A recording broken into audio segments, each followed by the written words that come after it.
Bu yaşıl meyvə beyni gücləndirdiyini, ürəyi qoruduğunu, hətta insanı cavanlaşdırdığını bilirsinizmi? Bu videoda feyxuanın insana təsirləri haqqında danışacağam, diqqətiniz məndə olsun.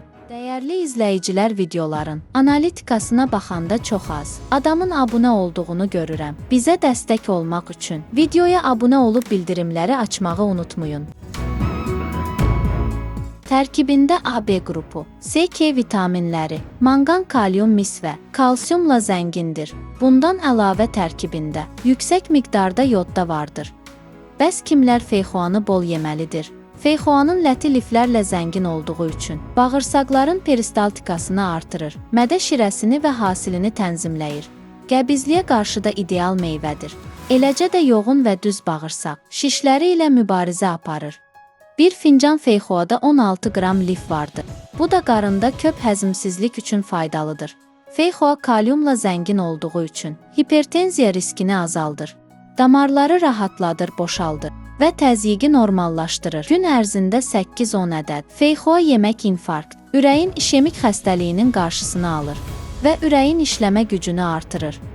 Gündəlik feyxua yemək kifayətdir ki, bədənin immuniteti infeksiyalarla mübarizədə kömək etsin. C vitamini antioksidantdır. Bu da antivirus və kanserogen təsiri ilə məşhurdur. Feyxuada olan folat və fol turşusu Alzheimer kimi əqli xəstəliyin qarşısını alır. Beyin və qan dövranını yaxşılaşdırır, yaddaşı gücləndirir. Boy artımına da müsbət təsir göstərir. Kognitiv və neyron aktivliyini artırır. Feyxuada olan fol turşusu dölün yaxşı inkişafı və beyni üçün vacibdir. Hamilələrdə zob anemiya problemlərini də həll edir. Bundan əlavə əməliyyatdan sonra travma və yaraları tez sağaldır.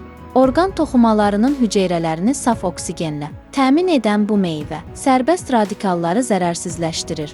Stresi azaldır və xərçəng hüceyrələrinin baş qaldırmasına imkan vermir. Bizi onkologiyanın bəlasından qoruyur.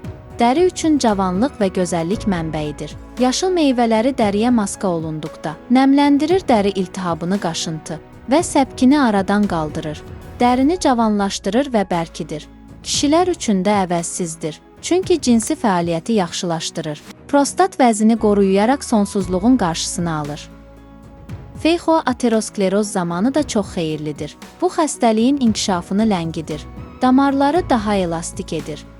Soyuq dəymə xəstəlikləri xüsusən də öskürək zamanı feyxuadan hazırlanmış çay orqanizmə çox yaxşı müalicəvi təsir edir.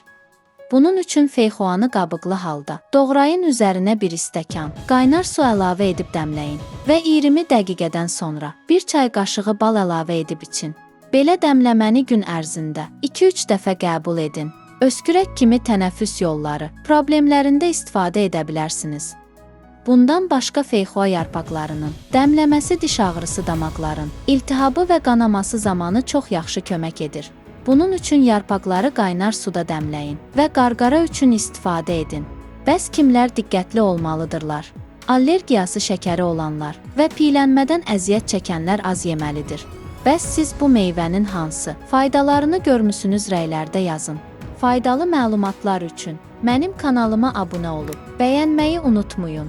Bu videoda bu qədər. İzlədiyiniz üçün təşəkkürlər.